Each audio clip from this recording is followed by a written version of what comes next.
오늘 봉독할 말씀을 가지고 아삽에게 배우라 하는 제목으로 말씀을 짧게 나누고 함께 기도하는 시간 갖도록 하겠습니다. 우리 엄마 아빠 손잡고 온 친구들 혹시 아삽이라고 들어봤어요? 아삽 들어본 적 있어요? 필립이? 아니요, 못 들어봤죠? 우리 에린이 들어본 적 있나요? 못 들어봤죠? 혹시 아삽이라고 들어본 친구 있어요? 아삽? 네, 아삽은 우리 친구들도 잘 모르겠고 우리 어른들도 생소한 이름 중에 하나입니다. 오늘 아삽에 대해서 짧게 나누고 함께 기도하려고 합니다. 아삽이라는 사람이 있었어요. 아삽은 누구냐? 레위의 아들 게르손의 후손인 베레갸의 아들이라고 성경은 이야기를 하고 있어요. 그리고 이 아삽이라는 사람은 누구냐? 바로 아삽의 시라고 표제가 붙은 시편 50편 그리고 73편에서 83편까지 지은 사람을 아삽이다라고 이야기를 하고 있습니다. 그냥 우리가 알고 있는 아삽이 이 정도예요. 근데 아삽을 조금 더 연구해 보면 아삽은 누구냐? 바로 한마디로 얘기하면 성경 속에 나타난 예배 인도자입니다. 성경 속에 나타난 워십 리더가 바로 아삽이었어요. 아삽에 대해서 조금 더 자세하게 살펴보면 다윗이 있을 때 언약궤가 예루살렘으로 올라올 때 다윗이 너무 기뻐서 춤을 추면서 바지가 흘러내릴 만큼 그렇게 기뻤던 적이 있었잖아요. 그때 앞장서서 찬송하는 임무를 맡았던 레위인이 있었는데 그 레위인이 바로 아삽이었습니다.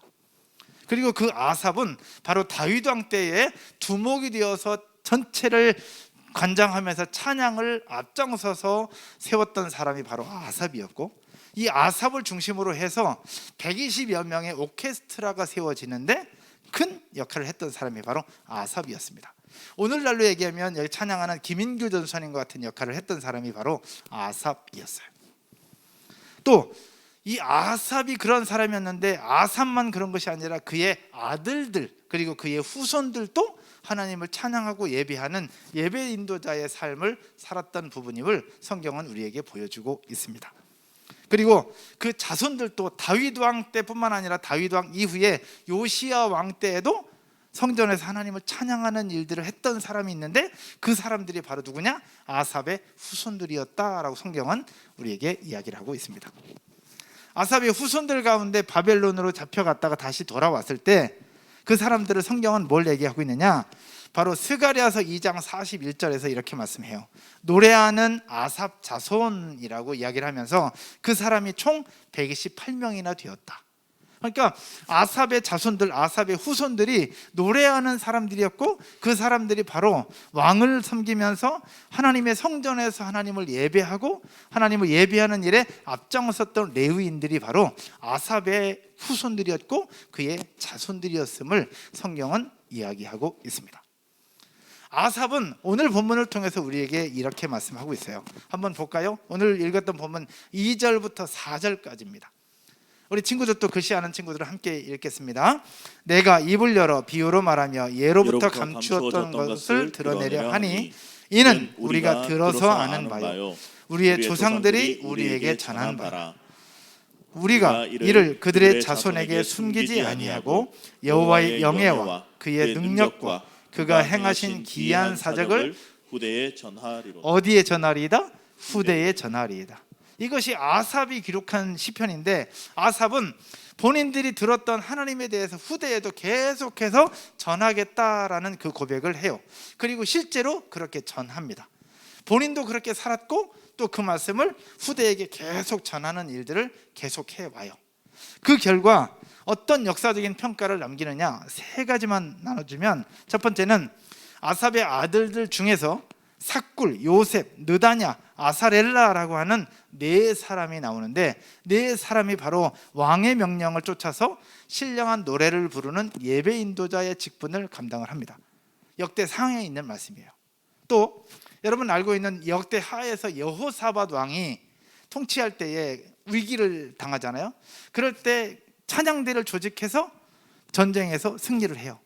그 찬양대를 조직해서 전쟁을 승리할 때 찬양대의 수장의 역할을 했던 사람이 누구냐? 야하시엘이라는 사람이에요. 근데 야하시엘이라는 사람이 누구냐? 바로 아삽의 자손이었어요. 또 한 사람이 나와요. 히스기야 왕 때 무너진 성전을 다시 중건하는 과정 속에서 두 사람의 이름이 등장을 합니다. 두 사람이 누구냐? 바로 스가랴와 마따냐라는 사람이 등장하는데, 스가랴와 마따냐도 누구냐? 아삽의 후손들이었어요.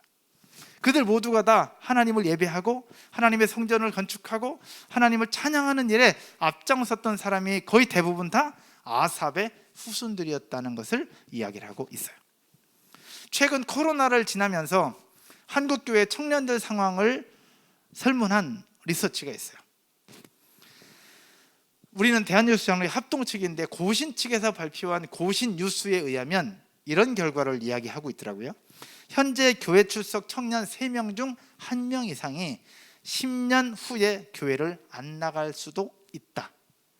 청년 3명 중에 1명이 10년이 지나면 교회를 안 나갈 수도 있다라고 하는 이상야릇한 평가를 내놓고 있습니다.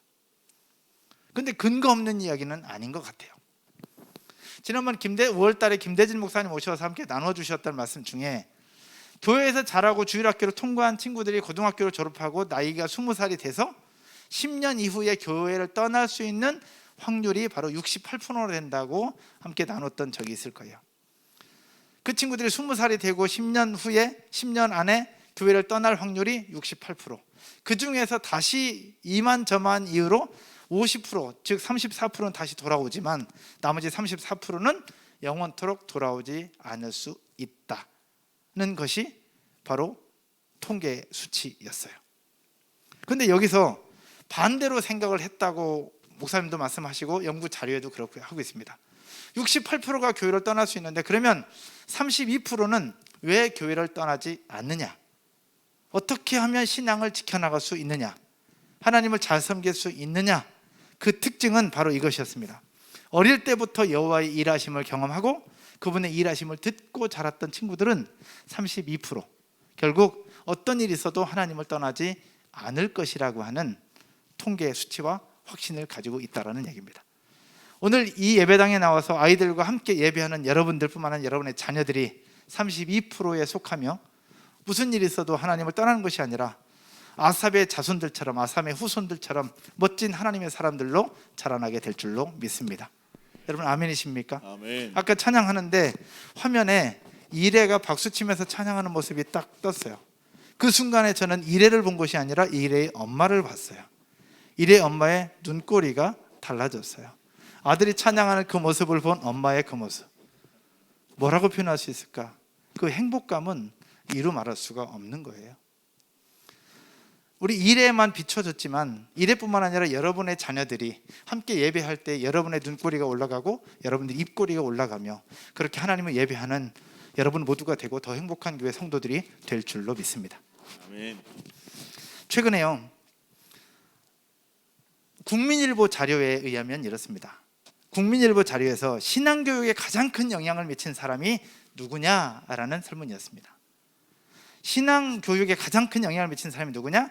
학부모가 57.4%, 그리고 담당 교역자가 34.2%, 학생 자신이 31.9%, 그리고 담임 목사가 31.2%. 복수 선택이니까 퍼센테이지가 이렇게 나온 것 같아요. 근데 중요한 거는 학부모가 제일 높다는 50%가 넘었어요. 또 한국교회 탐구센터 자료에 의하면 신앙생활에 가장 영향을 준 사람이 누구냐라고 학생들에게 물었어요. 그랬을 때 이렇게 이야기합니다. 엄마가 32%, 목회자가 16%, 놀라운 사실은 아버지가 16%였습니다. 그러니까 교회나 목회자만큼 아버지의 영향력이 중요하고 아버지의 영향력보다 엄마가 미치는 영향이 훨씬 더 크다는 것을 보여주고 있는 자료예요. 그렇다 보면 아삽의 후손들의 모습을 볼 때 아삽의 후손들이 이렇게 믿음의 생활을 이어가고 하나님을 예배하는 예배자가 되어가고 변함없이 하나님의 사람들로 세워져 간 데는 그 누구보다 아삽과 그의 가정, 그의 부모들의 노력과 헌신이 있었기 때문이라고 저는 보여지고 있는 거예요. 그래서 오늘 시편 5절부터 6절, 7절, 8절 한번 볼까요? 5절, 6절, 7절에 아삽이 그의 후손들에게 무엇을 가르쳤고 어떻게 했는지를 이야기를 하고 있어요. 5절 제가 읽겠습니다. 여호와께서 증거를 야곱에게 세우시며 법도를 이스라엘에게 정하시고 우리 조상들에게 명령하사 그들의 자손에게 알리라 하셨으니, 자손에게 알리라 하신 그것을 지금 아삽이 하고 있는 거예요. 6절 여러분이 읽을까요? 이는 그들로 후대 곧 태어날 자손에게 이를 알게 하고 그들은 일어나 그들의 자손에게 일러서 7절 그들로 그들의 소망을 하나님께 두며 하나님께서 행하신 일을 잊지 아니하고 오직 그의 계명을 지켜서 아멘.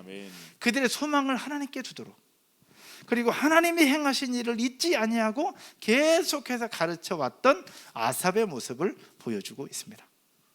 오늘 예배하고 있는 저와 여러분이 이런 아삽을 본받아 우리의 후손들을, 우리의 자녀들을 믿음의 후대들로, 믿음의 유산으로 길러내고 키워나가게 되기를 주님의 이름으로 축원드립니다. 이번 여름 성경학교는 3년 만에 열리는 특별한 기회입니다. 그동안 하지 않았던 이 일들을 왜 하고 있느냐? 3년 만에 열리는 성경학교, 저는 이것이 우리 아이들에게 또 부모에게 새롭게 신앙을 다짐할 수 있는 기회가 될 거라고 생각합니다. 왜냐하면 코로나로 지나면서 우리 부모도 아이도 우리 영적 상태가 흐물흐물해졌어요. 우리 아이들 깨어나면서부터 일어나면서부터 마스크는 기억하는데 예배는 기억하지 못해요. 주일이 되면 주일 예배를 드려야 되는데 주일이 되면 텔레비전 켜는 것부터 기억을 한단 말이죠. 텔레비전 켜고 유튜브 보면서 유튜브 끝나면 다른 유튜브 또 보고 알고리즘에 의해서 또 보고 또 보고 또 보고, 그래서 주일이면 예배 드리는 것이 아니라 주일이면 유튜브 보는 것만 기억에 남게 되는 이런 상황 속에서 이번 3년 만에 열리는 성경학교는 그 모든 것들을 바꿀 수 있는 유일한 기회라고 저는 생각을 하는 겁니다. 그래서 이번 성경학교 때 아이들만 참여하는 것이 아니라 우리 부모들이 아삽처럼 다시 깨어서 우리가 다시 하나님을 찾고 다시 은혜를 경험하고 다시 하나님을 부르짖으면서 우리에게 주신 신앙을 다시 한번 회복할 수 있는 이 시간이 되어지기를 주님의 이름으로 축복합니다. 아멘. 축복합니다. 아멘. 자리에서 일어나셔서 찬양 하나 드리면서 같이 기도하겠습니다.